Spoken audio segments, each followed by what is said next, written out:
The Bostonian is Matt Perrault. This is our city. The book is Dave Sharapan. Pay him. Pay that man his money. Together, they are the Bostonian versus the book. You covered 12. Covered! Follow the show on Twitter at Boston versus the book. How do you like them apples? Bringing you the best insight on sports betting news, Matt and Dave's daily picks, and an entertaining and unfiltered dive into the sports betting industry. Here's Dave Sharapan and Matt Perrault. And here we go.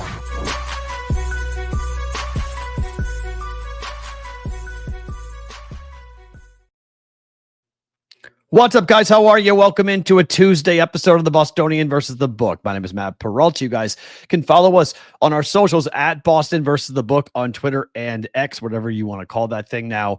We are live on our YouTube channel, as we always are, at Boston versus the book, and replay on Sports Grid Television each and every single weeknight. For those of you who are new, welcome. We call you guys recruits. There's going to be a bunch of you guys today, either in the chat or watching. Yesterday was quite the emotional day, and I'll have a couple of additional things to say here at the top of the show as to what exactly the response was. And as a lot of us processed the news and tried to come to grips with the news, there's a lot of things that obviously need to be corrected and changed on this show. The intro will be changed. If you are curious, yes, the intro will 100% be changed at some point in the very near future. I don't know when, because part of the problem with my surgery is that my production skills are extremely limited, and I don't have the ability to do the types of things I want to do.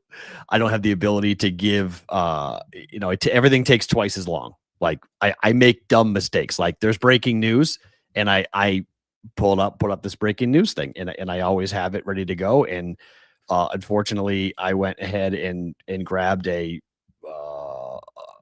did it, and it didn't work. So now I got to do it this way. But there is breaking news here at the top. There is a couple things I want to say in the wake of yesterday's show, and then we're going to do a sports show. Okay, where we're going to do a lot of baseball today and some football today, and always forward, never straight. That means forward. And forward is to continue talking about sports, and we will find ways to honor Dave and find ways to talk about Dave every day because, well, we have to. we have no choice in the matter. We have to. But we do have breaking news at the top of the show.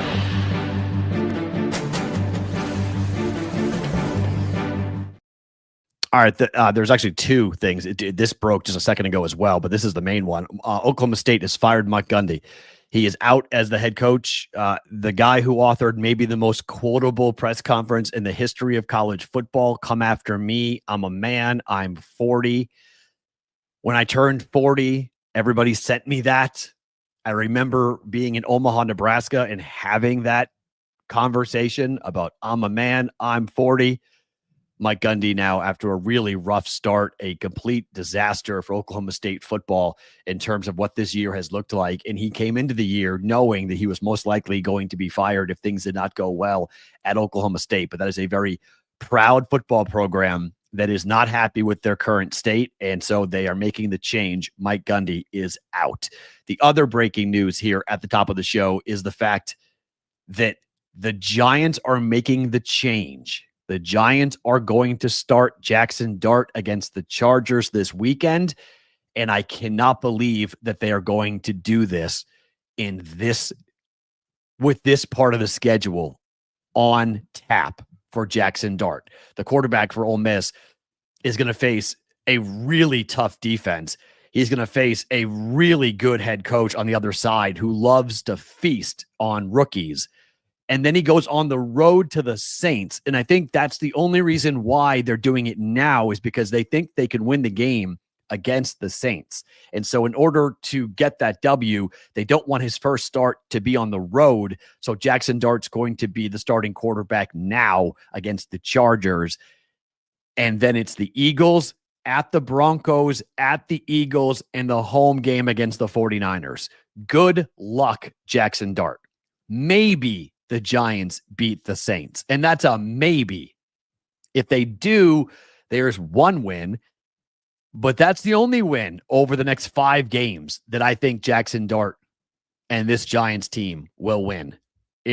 Look, the under 5.5, this is setting up exactly how I talked about it all summer long, about why I bet the under 5.5 for the Giants on their wins, about why I thought the Giants would be one of the worst teams in the NFL, about why I thought the Giants would fire Brian Daboll before Thanksgiving. All 3 of those statements were pushed back upon by Giant fans, and I work with a bunch of them on Betting Pros, and it's fun because I'm like, hey guys, what now? Because the defense, what defense? What defense? What defense do the Giants have? They got guys, names on the back of the jersey. Okay, sure. Come on now. This is a tough environment for Jackson Dart. I get it. If you're going to lose, right? If you're going to lose. But, oh boy, yikes on that. Tough on that. So, Jackson Dart. So, Jackson Dart is now Baby Shark. That's our new thing. Jackson Dart. Do. Good luck, Jackson Dart. Yikes. Yeah, Chargers for the survivor pick. Absolutely. 100%. Yes. That's 100% on that, on this. Yeah, I agree, Brendan. The defense, not even calling great schemes. Just a bad deal. Yeah, neighbor stock down. See ya. Down, not up, down. Not up. I wouldn't say anybody on offense. I wouldn't say anybody. No, I wouldn't say any of that. No. So, 2 things at the top of the show, breaking news stories. Oklahoma State firing Mike Gundy. He is out. Jackson Dart now. Russ gets benched in New York. And the free fall of the Giants has begun. 0-3, soon to be 0-4. You better win the game. Yeah, Cam Scottaboo is a great player, Eric. I would agree. Cam Scottaboo is great. And they'll run the ball. That is great for him. He's the only player doing anything for the Giants offense is Cam Scottaboo. So, yeah, absolutely. His stock is rocketing high. He's going to be run into the ground. And I like Jackson Dart a lot. I liked him in the draft process. I liked him in college. I think he's going to be a good pro. I think he's in a really bad spots. You know, it's kind of like Mac Jones. Mac Jones could wind up being a halfway decent starting quarterback in the NFL. And if the Niners can keep going here, it looks like Brock Purdy is going to start. But he's been, 2 starts in, he wasn't horrible. Mac Jones could find a job and could find a home in San Francisco. I think, with the Patriots, it was a bad fit. It was a bad place. It was a lot of high expectation on Mac Jones. He came in to be the savior after Tom Brady, and everything fell apart. So I think for Jackson Dart, he's going into a bad situation because he's Brian Daboll's guy. And the Giants could, and Daboll could use it with the fan base as an excuse as to why they keep Brian Daboll. But more likely than not, he's out, and then a new coach comes in, and he may not like Jackson Dart. And the new offensive coordinator may come in and run a totally different offense, not around Jackson Dart. So that's part of the problem, I think, for Jackson Dart, that he may be a decent NFL quarterback. I'm just not so sure he's going to be a good NFL quarterback in New York with the Giants. Okay. Before the opening line, and we got to talk baseball in the opening line because what the Guardians are doing is incredible. I want to say a couple quick things here at the top. Thank you to everyone for the notes, the messages, the DMs, the calls. I know I have not responded to all of you. I know I owe you. I'm still trying to work through, a litany of text messages. People I haven't heard from in years reaching out. People that I used to work with in other jobs. Reaching out. I know yesterday's show was consumed by more people than it ever has been before. That was our biggest show ever. And I'm happy for Dave that was the case. I hate the fact that it was under these circumstances and these conversations. It sucks. I don't know what's going on, to be quite honest. If it's fluttering, Eric, it's all on StreamYard. And this has been, StreamYard's had a problem for the better part of 3 days. I did a show early this morning on StreamYard, and it was a complete mess. It was all over the place. So I don't know what's going on with StreamYard. That they've been, up to this point, they've been decent, but it's been a problem for, I don't know, a couple of months now with StreamYard. It's not the internet. And it's because I've poked around on this and asked questions to people who use StreamYard a lot. I'm not alone in this. This has been a StreamYard, and there is a, there is a connection unstable thing that's popping up, that's been popping up for the last couple of days. And so it also might be, where you are in the country as to what you're seeing for the show. So I do apologize. I know when it gets replayed on Sports Grid, because we tape it locally here, obviously in my house, which we're taping it as well as broadcasting it. So it looks fine on Sports Grid. So you guys who are watching on the replay might have no idea what I'm talking about, but there are, there's issues with StreamYard, and I don't really know why. What on their end, that company has been used by I think it's too many people use it now. Not a bad thing for their business model, but when their bandwidth gets overloaded and they're not comfortable, and it's really weird. It's like on Tuesdays and Wednesdays are the worst days for StreamYard. And I don't know if that's because everyone does like a football recap and they're all posting and doing live shows because the NFL year is over, or NFL weeks were over rather. I don't know if that's why the case, but it is an annoying thing. So Brommelkamp, good to see you, my friend. I know things have been rough for you, but you've been in my thoughts. So good to see you. Thank you for being in the chat. Appreciate you guys being here. I do want to play you something from yesterday, and this got retweeted when I posted this to our Twitter account at Boston versus the book. This got retweeted like 100 times, like really quickly. And this is from, and I had to laugh because Dave wanted to be on ESPN Bet. When ESPN went headfirst into sports gambling, and this was back with the Barstool stuff and all that, that we were all watching to see what was going to happen and how did Barstool with Penn and where were they going, and where was our show going to wind up. And then Pat went to ESPN, and I was DMing with Gump last night, and just talking about what Pat McAfee did for Dave. If you guys don't know, Pat McAfee donated $15,000 to the GoFundMe, which is still available and on the top of Dave's Twitter account at SportsBKConsig. You can go and donate to the family. And I mean, I was wanting to reiterate to Gump that like what Pat did was amazing, and just to say thank you again for his donation to the GoFundMe. And like, it was interesting because there's just so many people who have been moved by Dave. And so ESPN was like, Dave and I used to talk about like all the time of like, well, where does the show go? Like, where do we take it? What's the next growth process for us? And like, how do we keep, and it was always like, well, if ESPN creates an app, and if ESPN goes and just goes all off linear and goes onto an app, they're going to need more content. So maybe the show winds up going to ESPN. So I knew when Joe Fortenbaugh and David Payne Purnham reached out to me and said, hey, we're going to do a tribute to Dave on the show today. I just want to let you know, and we'll want to ask a couple of things. It broke my heart and warmed my heart at the same time, because Dave making it to ESPN Bet to announce his passing was just crummy. Because he wanted to be on the show, and I wanted him on the show, and it would have been so neat to have him be on there. But they sent me this. I have no idea if this is going to get me in trouble or not, but I wanted to play it on the show because I got this sent. ESPN sent it to me, so I feel like that was their permission for me to play the clip that they did yesterday to honor Dave. All right, as you guys know, we love to have fun here on ESPN Bet Live, and tonight we want to end the show by honoring a man in our space who, in the best possible way, never took himself too seriously. Yeah, the sports betting community lost one of its most likable and most charismatic members over the weekend with the passing of our friend Dave Sharapan. Dave was a former Las Vegas bookmaker, but he's known for so many different things, including the baseball uniforms he regularly wore during media appearances, and it wasn't just the Pirates, it was everybody. He was the type of person you were genuinely thrilled to see when you were out on the town because you knew it would be a great conversation. Our thoughts and prayers go out to his wife and children during this difficult time. So thank you to ESPN. Thank you to Joe Fortenbaugh, the entire family of ESPN Bet for doing that. That was pretty damn cool to see that. Now, I don't mean to like put them up and not acknowledge others, because I mean, this was a lot of people got involved, and a lot of people in the media wrote about Dave yesterday.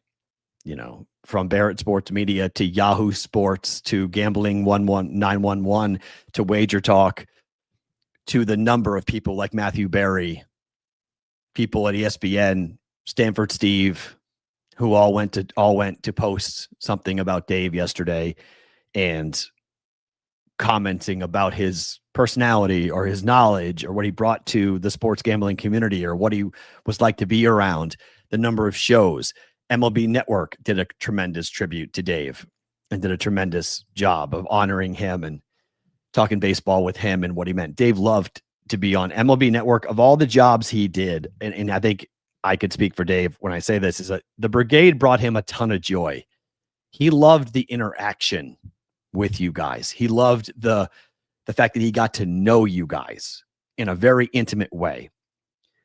But the MLB Network stuff, from a content standpoint, being able to talk baseball on the MLB Network with guys like Kevin Millar and former Major League Baseball players, and just Harold Reynolds, just guys that he grew up watching when he was in the book, taking bets, and he's watching MLB Network or watching these guys play.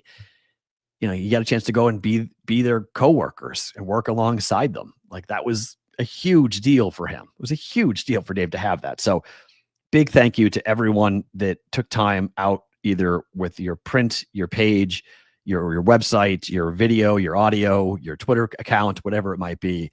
Thank you for doing that. And I hope you'll stick around. If you found the show for the first time, I hope you'll stick around, because I think Dave would love that the Brigade grows, and we have more recruits today that we had yesterday, and people who want to be part of this community and who want to be here as we take this step in the show and try to find our footing going forward with the show. But if you are wondering what else we're going to be doing, I don't know about the funeral arrangements yet. I'm supposed to meet with the family today at some point, so I'll have more information about the funeral and about arrangements and things the family would like to request. I'm guessing they're going to look for donations, in lieu of flowers or something along those lines. I don't know. I'm just speculating.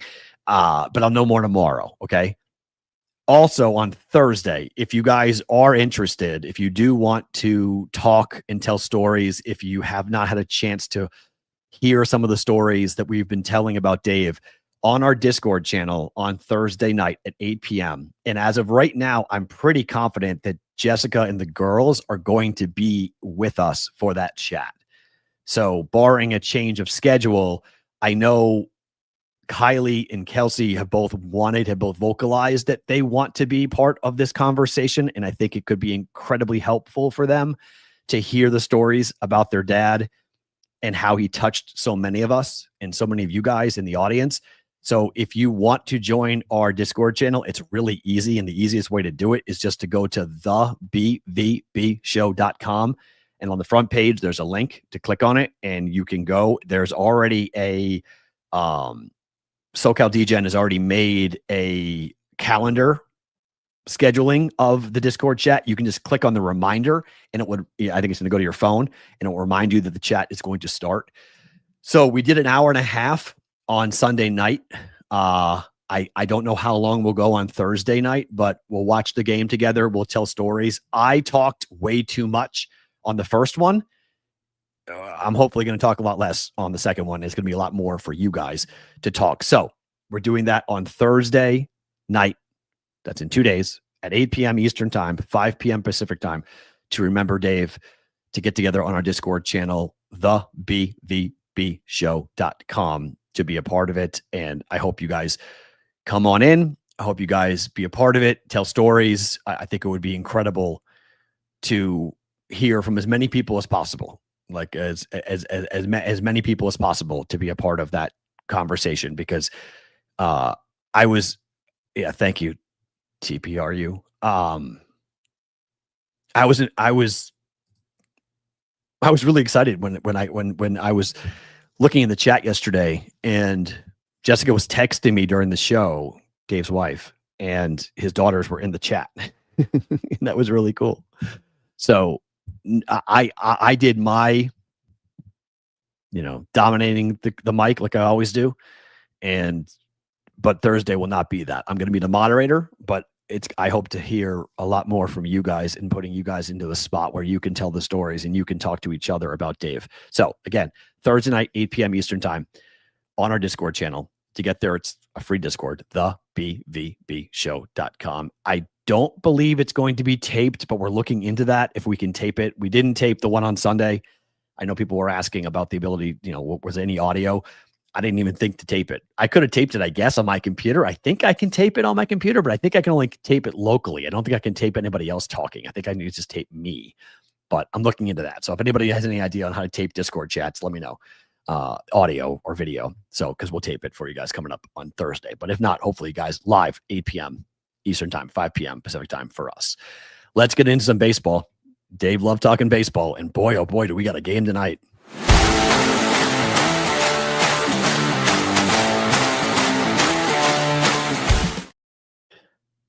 History in baseball is so fun to talk about because you just don't know.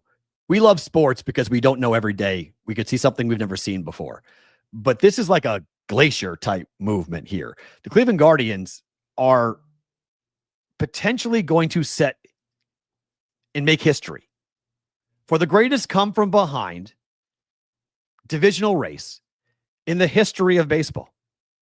Now, today, the Tigers and the Guardians are playing a series in a game in which if the Guardians win, they will have caught the Tigers for the division lead in the American League Central. It's awesome that it's Skubal against Williams, ace on a Tuesday night in Cleveland, in which the Tigers are favored, and the total is a whopping 6.5. 6.5. On July the 9th of this past summer, the Cleveland Guardians trailed the Tigers by 15.5 games. 15.5 games. They were 42-48. 42-48. And all the Guardians have done is gotten red hot. And they are charging. If you are a Guardian fan, you're in love with this. Oh no, that froze? That's never froze before. Oh, there we go. Okay. I was going to say, we've never had the still shots freeze before. We've had the video freeze, but not the still shots. The Guardians were as many as 15.5 games behind the Tigers in July. The largest deficit overcome to win a division from 1969 on, or the league before 1969. The 1914 Braves, 15 games. The 1978 Yankees against the Red Sox, 14 games. The 2012 A's, 13 games. The 95 Mariners and the 1951 Giants with 13 games behind coming back. This is wild. This is really, really wild to watch because we didn't talk about this. This wasn't like a major story where everybody was like, oh my gosh. And we wake up after football season starts and it's like, wait a minute, what's going on? The Tigers might not win the division. How is this possible? How could the Tigers not win the division? Like they should 100%, they should win the division. It's impossible for them not to win the division. But here they are being threatened to not win the division. And it's really possible that they may not win the division. And I don't understand it, to be quite honest. This is the bracket. Tigers and the Guardians, 3-6. That might flip, however. That might flip. More on that in 1 second. Cleveland's ERA since the turnaround began is the best in Major League Baseball, 3.32. Detroit, their ERA has ballooned to 4.82. That's the sixth worst in baseball. The Guardians have allowed a microscopic 34 runs, Yahoo Sports wrote this morning, in their last 19 games. The next fewest team in that time frame, the Cubs with 66. Where is this coming from? How is this happening? That the Guardians have won 10 straight games, and you have a Tiger team in absolute, complete free fall. The 1914 Boston Braves hold the record to come back from a 15-game deficit. But Cleveland, 42-24 since the All-Star break. Detroit is 26-39. 15 of 17 won by the Guardians. 9 of 10 lost by the Tigers. The pitching is insane because do you guys remember what we were talking about for the Guardians in the summer? We were talking about the fact that they lost 2 pitchers to a gambling scandal. The Guardians, Class A, Emmanuel Class A, their all-star closer, gone. And we talked about the fact that this team was going to implode under the pressure of having 2 pitchers, a starter and a reliever, be taken off the field by Major League Baseball because they were under investigation for point shaving. I mean, point shaving. And yet here they are with their pitchers doing incredible work. Is this more about the Guardians or is it more about the Tigers? I don't know. I'm not sure. And yeah, you're absolutely right. Line of, which is now I'm going to call you line of, not Linus. You're now line of. The Guardians sold Bieber. They punted at the deadline. They were done. They were like, see you later. How in the world? You documented that, JC? Oh my, good for you. You bought in on the Guardians to what? Win the division? That's incredible. What's that price? 20-1? 30-1? I think it's unbelievable to see what is going on. And if you're talking about today's game, look, there's momentum and then there's, oh my gosh, they can't lose momentum. And I don't care if it's Skubal or not. I'm not positive Skubal is healthy, to be quite honest. Williams has been tremendous for this team. He's been great. I cannot wait to watch this. This is playoff baseball. You want to start Major League Baseball, playoff baseball? This is it. We are starting playoff baseball here today. Unbelievable what we are seeing out of the Guardians and out of the Tigers. And in baseball terms, when you're in September and everything is falling apart, like everyone in Detroit, if it was happening in Boston, this is what would happen. The Lions just won a big game last night. More on that in a second. Like everyone's like, oh, it's football season. Forget about baseball. Like we move on. Like we don't want to talk about the Tigers, but it is history. On the other side, the Browns stink. And everyone in Cleveland's like, oh my gosh, playoff baseball. Playoff baseball. We could be in playoff baseball. We could win the division. We could make history with what we are doing. And now we've got a home series. A home series. This is not just like, oh, we might have a chance to win the division.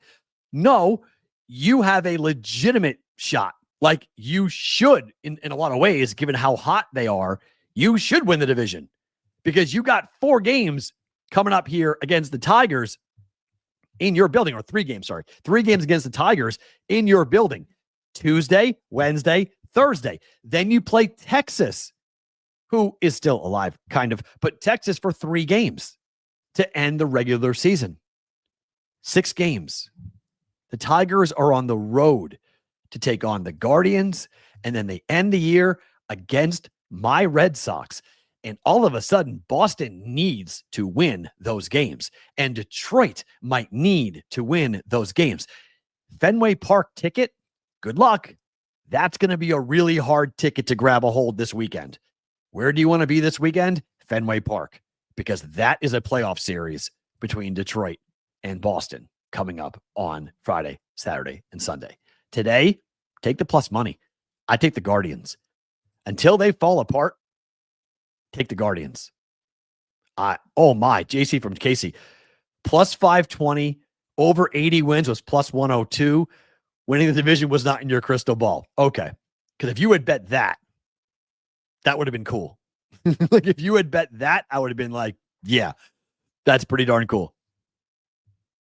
Fine. Cupcake schedule. Who cares? They got hot. Oh, that's a good fan hedge there. Our Detroit Tiger fan. Cleveland to win the division at 14-1 on August the 3rd. Yep. What an amazing week of baseball we are going to have, starting with tonight. Tigers and the Guardians. We got a bunch of games to break down. We'll do that on the other side because we got bets and plays we can make today. If you like betting baseball, this is an awesome, awesome day. But before we do that, let's talk football.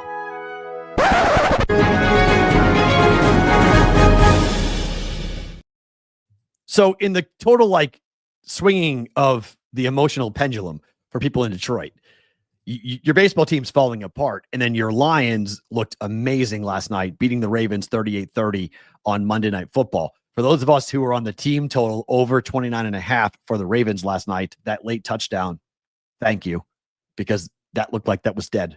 I was nervous about that. I was like, come on, we're in trouble.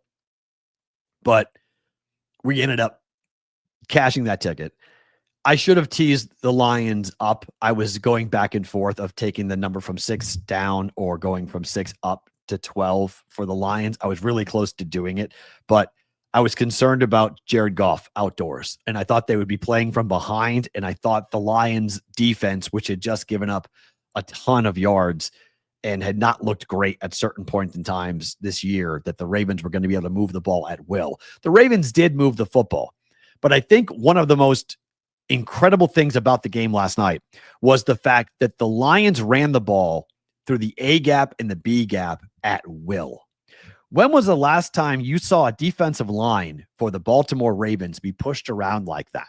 Now you could say, look, Penei Sewell and the rest of that offensive line for the Lions, they all graded out at 99 or higher from Pro Football Focus. Like, just that offensive line was absolutely dominant last night for the Detroit Lions. And that's the calling card for that team, right? For Dan Campbell, is that we're going to be tougher than the opponent, but that's also the calling card for the Ravens. And it has been the calling card for the Ravens for a while. And that's why I think we all have to really have a conversation about the Ravens and whether or not this team is completely overrated. And we have looked at them on paper and said, yeah, that's a team with 5 first-round picks in the, in that secondary, and that's a team that's going to be really difficult with Lamar Jackson. He could win another MVP. Derrick Henry is going to be incredible. I don't know, because you can't win if you can't hang on to the football, and the Ravens cannot hang on to the football. Derrick Henry is the only running back in the NFL who has fumbled 3 times in 3 games. That does not happen to Hall of Fame running backs. It does not happen to good football teams. And it's happening to the Ravens. That punch out was unbelievable. That's what you drafted Hutchinson to do. That's what if you're a Lions fan, you expect your defense to make incredible plays like that. If you're a Ravens fan, this team looks unrecognizable to what you're used to seeing from a toughness standpoint, from just an overall approach to the game. You're not used to the tougher team being the team that got off the bus.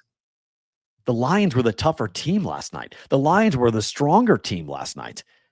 And as somebody who has been watching the Ravens for a while, waiting for Lamar Jackson to take the next step, there's not going to be a better opportunity for the Bills or the Ravens to win the Super Bowl than right now.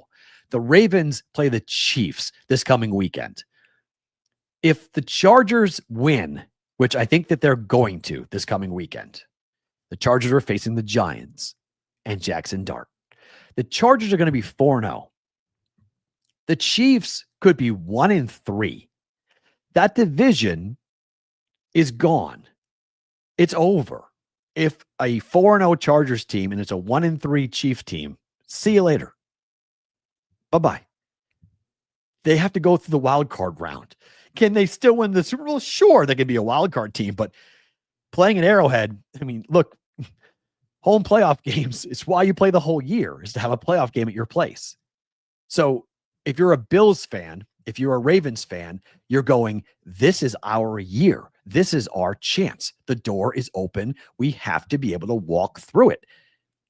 And for right now, the Ravens defense is the problem. Their offense is fine. They scored 30 points last night. There's nothing wrong with the offense. They have been highly productive, but they scored 30 and lost, and they scored 41 and lost. You cannot lose football games when you score that many points. You can't give up 111 points in 3 games, which is what happened. Yes, what happened the first 3 weeks for the Ravens defense. They're not taking the football away as much as you would like, and they can't stop the run. Those two things, those are calling cards of John Harbaugh. Like, those are calling cards for John Harbaugh's defense. And I don't know what's going on. Derrick Henry, I don't know if he's getting old. I don't know if just he isn't as aware. I don't know. But you fumble in the fourth quarter at Buffalo, and you fumble in the fourth quarter against the Lions on Monday Night Football.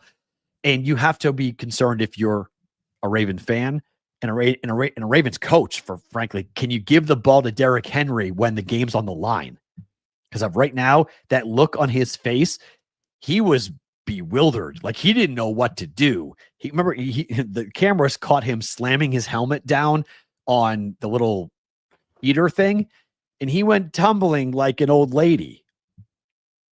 Like, it was just weird to watch. He was so upset.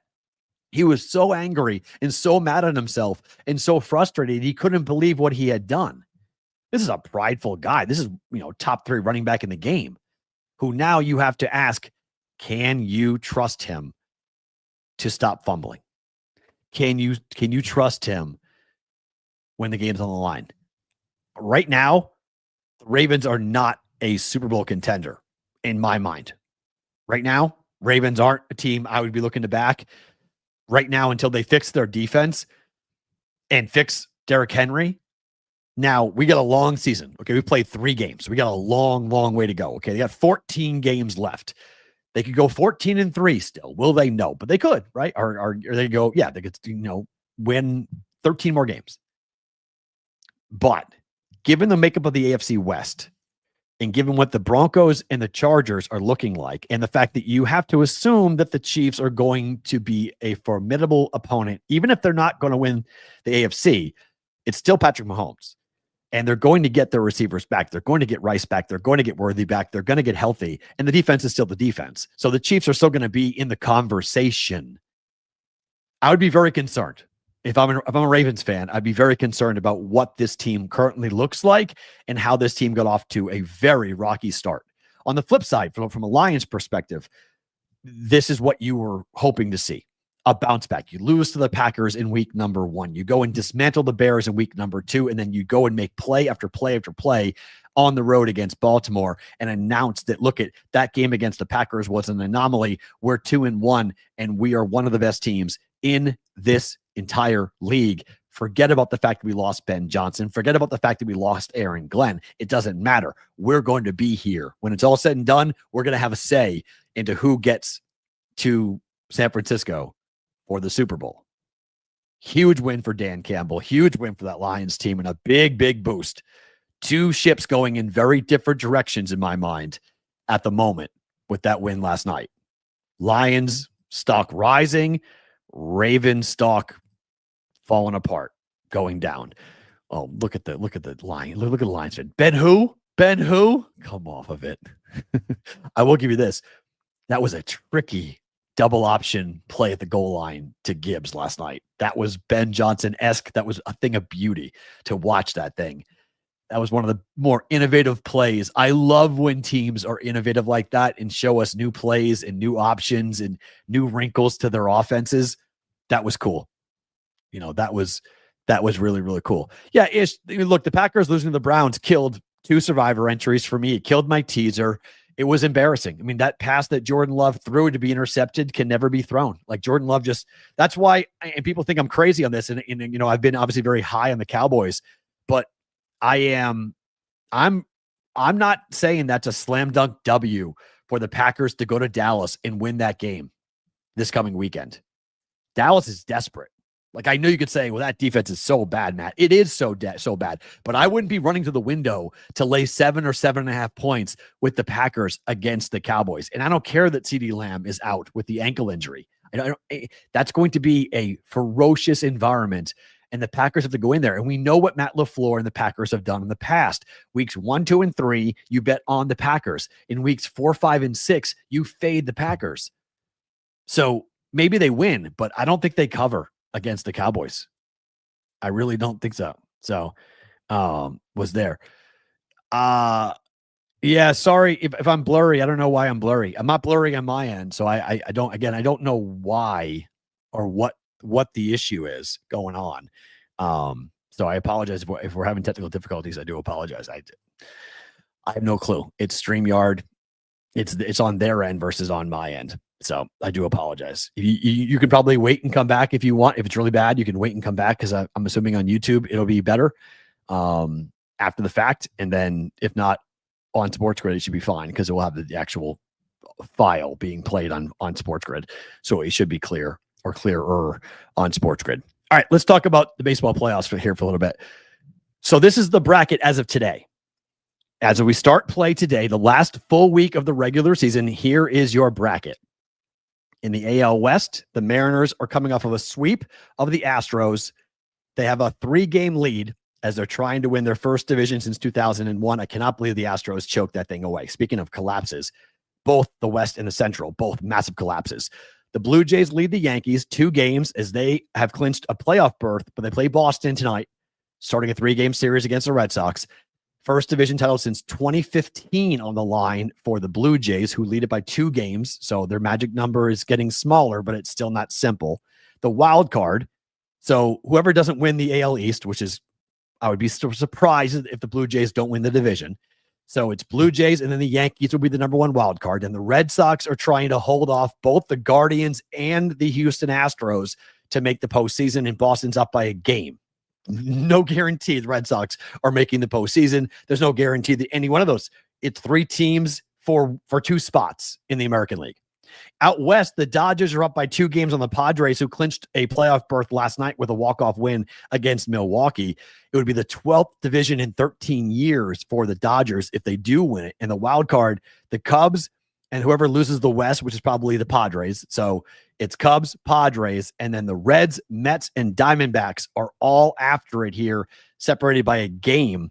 80 and 76, 80 and 76, Reds and the Mets, D-backs at 79 and 77. So in the wake of that, right, in the backdrop of that, let's talk about the games, because there's some really interesting games today.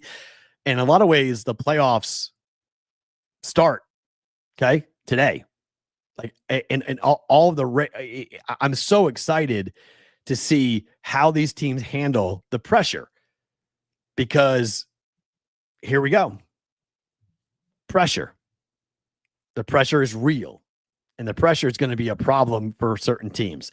Let's talk about the Mets and the Cubs today. This game doesn't matter for the Cubs, but this game 100% matters for the Mets. The Mets start the day, like we mentioned, in a wild card spot, but sitting there right tied with the Reds at 80 and 76. And they've got the Cubs, who, again, are in, so it's not that big of a deal. This game's on TBS.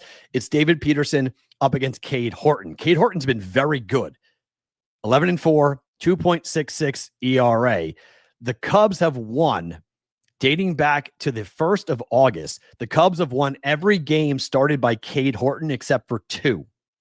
That was a loss to the Braves and a loss to Milwaukee. But every other game, including 2 in a row, 4-1, 6-1, in which he gave up 1 earned run in both of those starts. So if Cade Horton is Cade Horton, that's bad news for a Mets team that's 31-44 on the road. So if you're a Met fan, this is why the game's a pick. The Mets need it. The Cubs don't, but the Mets stink on the road. So that's a problem. So that's an issue coming up on that. So yeah, this could be the season. Yep. It could be done. If they lose this, see you later. Pirates and the Reds. Speaking of who the Mets are tied with, the Pirates have a chance, and the Pirates won and have been playing well. They're starting Oviedo today up against Singer. Singer is 14-10 with a 3.86 ERA. Oviedo is 2-0 with a 3.52 ERA. He's 27 years old. He hasn't been pitching a ton for this team. He came up at the beginning of August. The team has lost 3 consecutive games in 4 of 5 in which games he has started. So if you're a Reds fan, you like to hear that. Brady Singer, however, hasn't been great, kind of up and down in the month of September, but he's been good in terms of stats. 1, 2, and 1 earned run in the month of September for Brady Singer. So if I'm betting this today, I'm taking the Reds. It's a little expensive, but I bet the Reds at minus 165. The total being 8.5. I would lean towards the under simply because of who that is going on. Who's pitching here. So I'd play the under. Pirates at the Reds. Reds are at home. I would take the Reds. So I would take Cincinnati today. I would fade the Mets today. Dodgers and the D-backs. 160 for a road favorite for the Dodgers. 160. The Dodgers don't need this. The Diamondbacks have to win. The Diamondbacks must win. Interesting price. And I know it's the Dodgers, and I get it, but it's Ohtani on the mound, which is really pretty interesting from a Dodger perspective, because how many innings, how many pitches are you going to let Shohei go? He threw 5 innings of no-hit ball in his last start. So how long are you letting Ohtani go? It's Brandon Pfaadt up against Shohei Ohtani. Hell of a pitching matchup. Dodgers are still under 500 on the road this year. They're 36-39. The Diamondbacks are 42-36 at home. They need it. They cannot afford to lose any games. And Pfaadt's lost back-to-back starts. Giants and the Twins. 5-1, 9-8. In fact, the team has lost 4 of 5 starts for him here so far. If you're betting, take the Dodgers. Don't like it, take the Dodgers. Expensive. Go run line. Okay, that's not horrible. Go run line. Yeah, I could see that. Go run line. But I think the Dodgers win that game. I don't. The pitching matchup bothers me. Okay, to the American League we go. Red Sox against the Blue Jays. Blue Jays are big favorites. Blue Jays are trying to win the division and trying to keep the Yankees at bay. Red Sox are throwing Lucas Giolito, Kevin Gausman going on the other side for the Blue Jays. Gausman's had a great year. Record-wise, not great, 10-10, 3.38, but he's been a solid pitcher for them. He's been a very dependable pitcher for them. Team has won 2 of the last 3 games in which Kevin Gausman has started. 6-0 and 7-1 over the Yankees. A 2-1 loss to Tampa. That wasn't his fault. He pitched 6 innings, 1 earned run. So in the month of September, Kevin Gausman has a .78 ERA in 3 starts. Absolutely tremendous. The Red Sox are throwing Giolito. Lucas Giolito has been an absolute joy for Boston this year because he wasn't expected to be this good. He's 10-4 with a 3.46 ERA. The team has lost 2 of 3 starts by Giolito, but that snapped a streak in which the team had won 5 of 6 starts by Lucas Giolito. On the road, he's 5-2 with a 3.25 ERA with a 217 opposing batting average.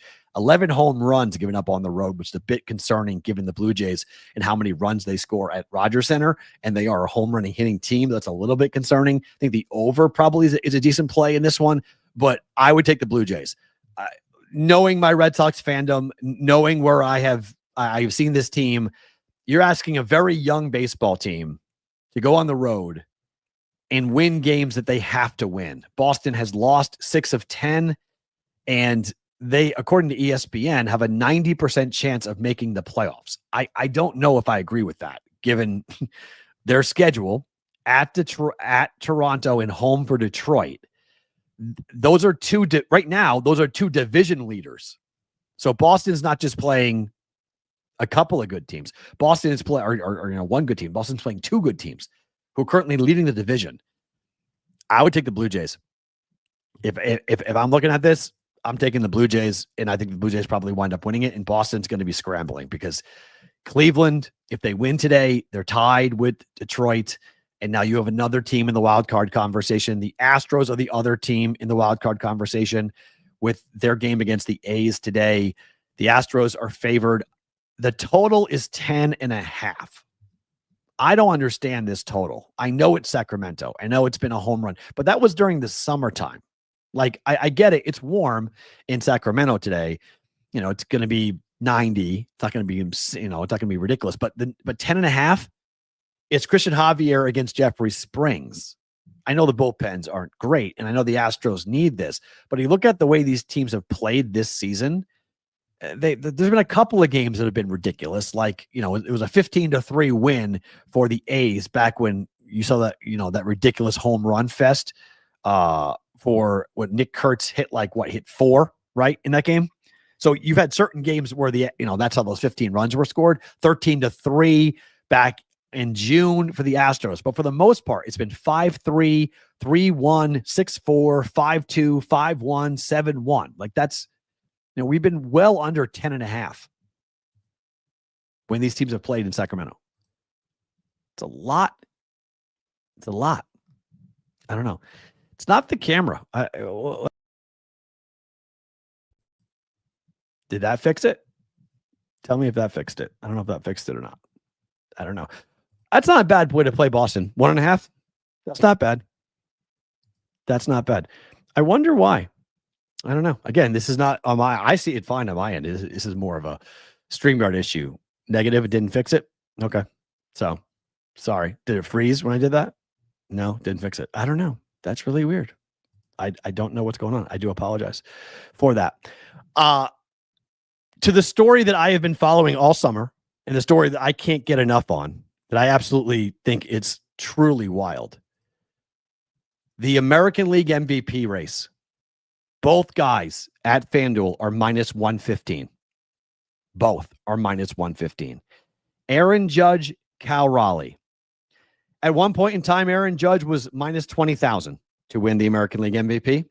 Cal Raleigh at one point was minus 125 to win the American League MVP. And now both men are minus 115.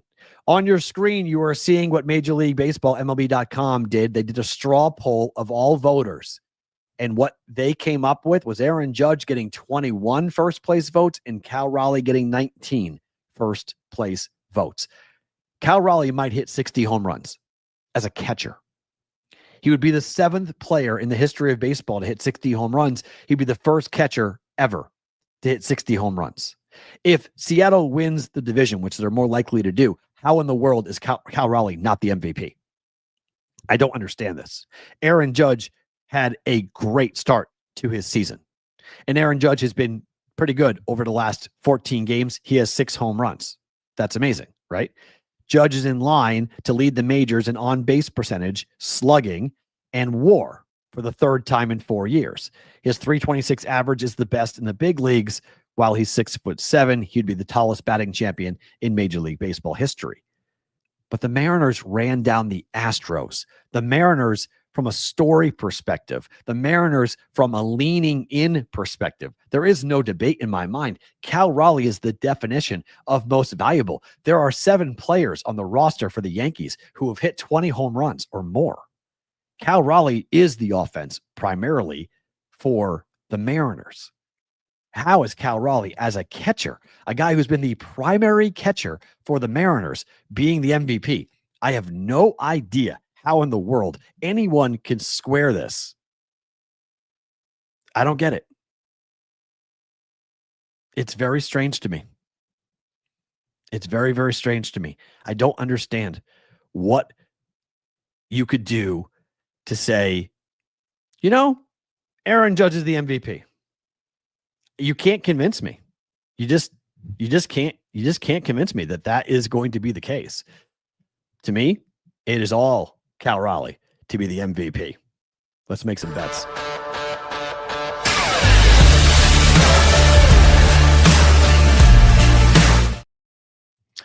Just the picks time for us here, and let's talk about the WNBA. Did you guys know that the Vegas Aces play Game 2 tonight up against the Indiana Fever? No Caitlin Clark. But unfortunately for the Vegas Aces, they can't beat the Fever. The Fever's had their number. 3 straight wins for the Fever against the Vegas. And the number's 9. Huge number for the Aces at home in Game 2. In a must-win situation. If they lose this, it's the best of 5. They would go down 0-2, going back to Indiana, where that environment is going to be horrific. But 8 of the last 10 times that these two teams, including, I believe what I counted last night was 7 consecutive times, the Aces and the Fever have gone under. I got 166 last night. I believe it's down to 165 or 164 and a half at certain books right now. But normally when the Aces are playing poorly and normally when they are struggling offensively, that's when Becky Hammon really will clamp down defensively, and she will play at a slower pace and make sure every possession is taken care of and that the defense really ratchets it up and they look to rebound the basketball. I like the under tonight in game 2 for the Aces and the Fever. Under 166 between these two teams. I don't think we'll see a high-scoring game. Game 1 went under. I think game 2 also will go under. It's sort of the theme of the day, to be quite honest, because I think under 6.5 for the Guardians and the Tigers is the play to go with Williams and Skubal. Both these guys are electric. Both these guys are going to be asked to go 7-8 innings here today. Both these pitching staffs, all hands on deck. This is the playoffs. It begins now for the American League Central. This is playoff baseball. We're going under. 3-1, 4-1 type final, 3-2, maybe 4-2 type final here for the Tigers and the Guardians. We're going under 6.5 for Cleveland and for the Tigers. And finally, we're going under 10.5 for the Astros and the A's. I just think it's too many runs. I think it's just too high. I know it's Sacramento. I know who's pitching. I know it's Javier. I know there's potential for blow-ups and home runs potentially with the Astros pitching staff. No one's given up more home runs, basically, coming down the stretch than the Astros in big moments. And the A's have got boppers like Nick Kurtz and company. But I just think it's too many runs. 7-2, 6-3. It's still under. It's a weird deal. I think it's just too many runs, to be quite honest, to be given up. So 10.5. Under 10.5. So we're going under in the Fever and the Aces, under in the Tigers, under in the Astros. Before we say goodbye to Sports Grid, let's do news of the industry because there is a lot. There's a lot going on.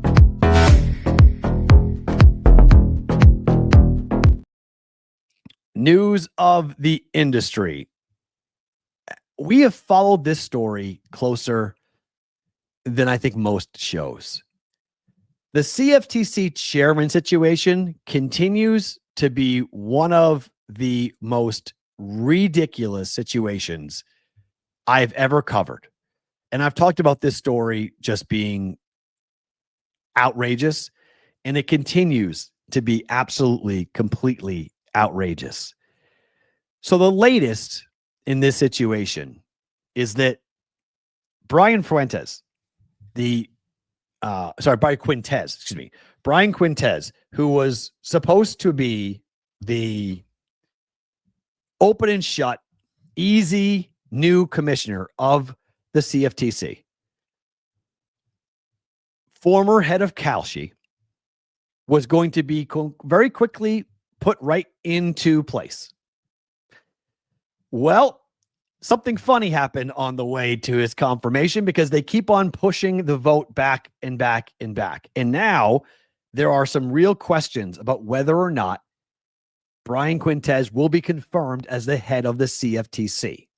This comes on the same day that PrizePicks was awarded a license to become a prediction market company from the CFTC. Paul Atkins is the head of the SEC, the Security and Exchange Commission.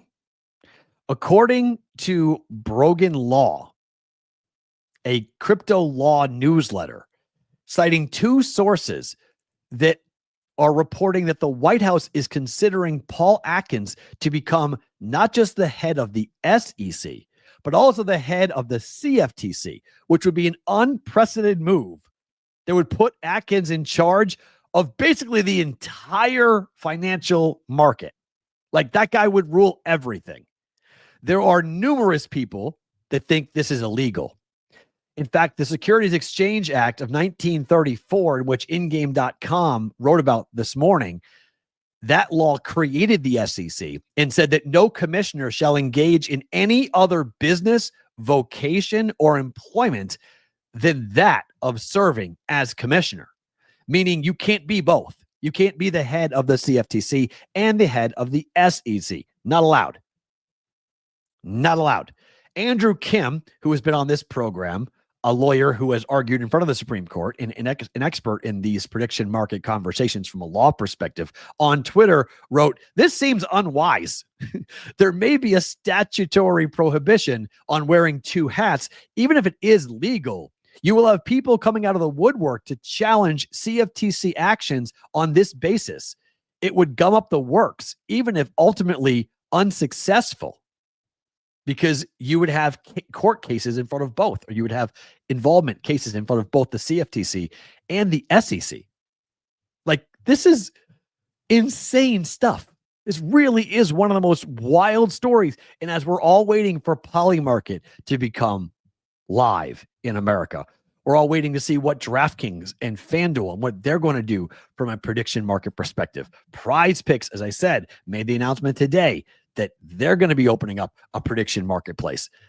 I mean, there's two other people that might be involved with the CFTC, but we don't know when and how, because only acting chair Carolyn Pham is the only commissioner currently in place, and she's leaving the second that the new chair arrives. She's out the door. Goodbye. So we're left with one. We have one person at the CFTC who is running this thing. I mean, it's one of the craziest stories I've ever covered. And it just keeps on getting more and more and more wild as to what exactly is going on with who is running the CFTC. What is the legality of a prediction market in America? Is it sports betting? Is it not? It is sports betting. But when do we call it that? Well, Kalshi does. But when do we actually have a legitimate court case ruling as to whether or not they can continue? We'll see. It's wild. If you guys are with us live, don't move. Bonus time coming on the other side. If you guys are watching on Sports Grid, thank you for being here. Appreciate it. We're back tomorrow for a Wednesday. It is a Bet Chris Arizona Wednesday. Adam Bjorn will be on to break down week 4 of the NFL with us. Looking forward to seeing all you guys back tomorrow. For you guys live on our YouTube and Twitter channels at Boston versus the Book. Bonus time now.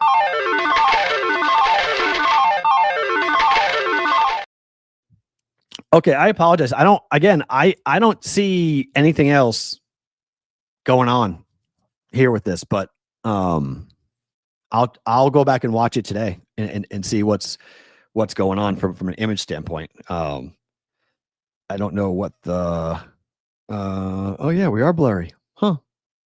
That's wild. I don't know. That's all on StreamYard. I don't see that. That's all StreamYard from a deal. The graphics are dead clear though. Yeah, which will make sense because no, I don't know. I don't know. That's annoying. Yeah, that's annoying. Sorry. Well, I can't. Again, this is a StreamYard issue, so it's not. I don't see it on my end. I don't see any issues. I don't see us being, having any ill issue. I'll stop. Maybe it's because we're on Instagram, so I'll stop the live stream on Instagram and see if that corrects it at all. And then I don't know. Ooh, yes, right. I disconnected the stream. That's correct. Yep, correct. I would agree. It's one of those deals. But it is what it is. I just got a email from my friend. I don't know how fast I can pull this up.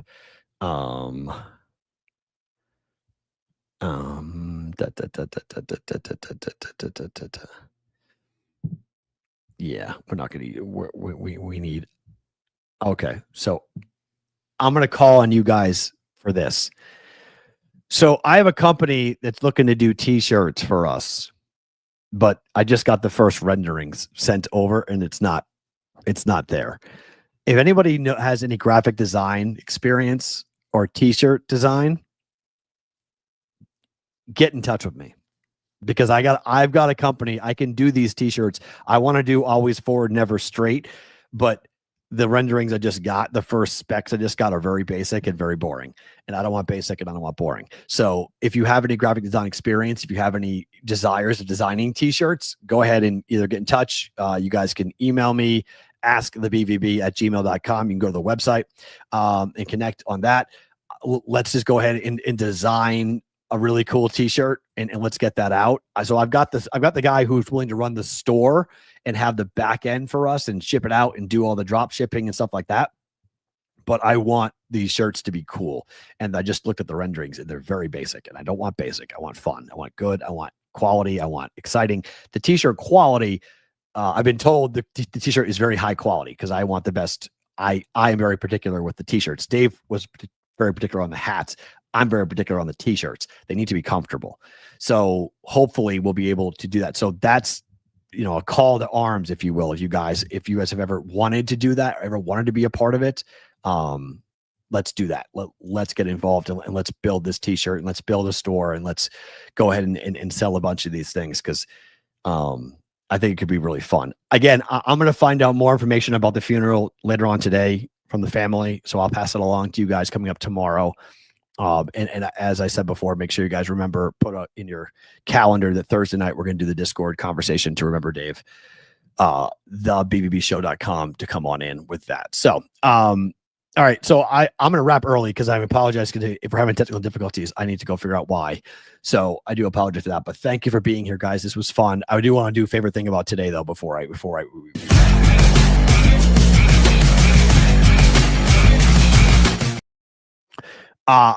I just wanted to say thank you to Dave's brother for writing this on socials yesterday.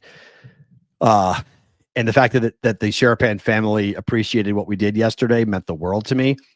What a show. Thank you for doing this. The hat, always forward, never straight. Brother Dave, loved doing the show with you. I too love doing those small cameos where Yins had me on the show. You're part of the family. Signed, Brother Doug at Boston versus the Book.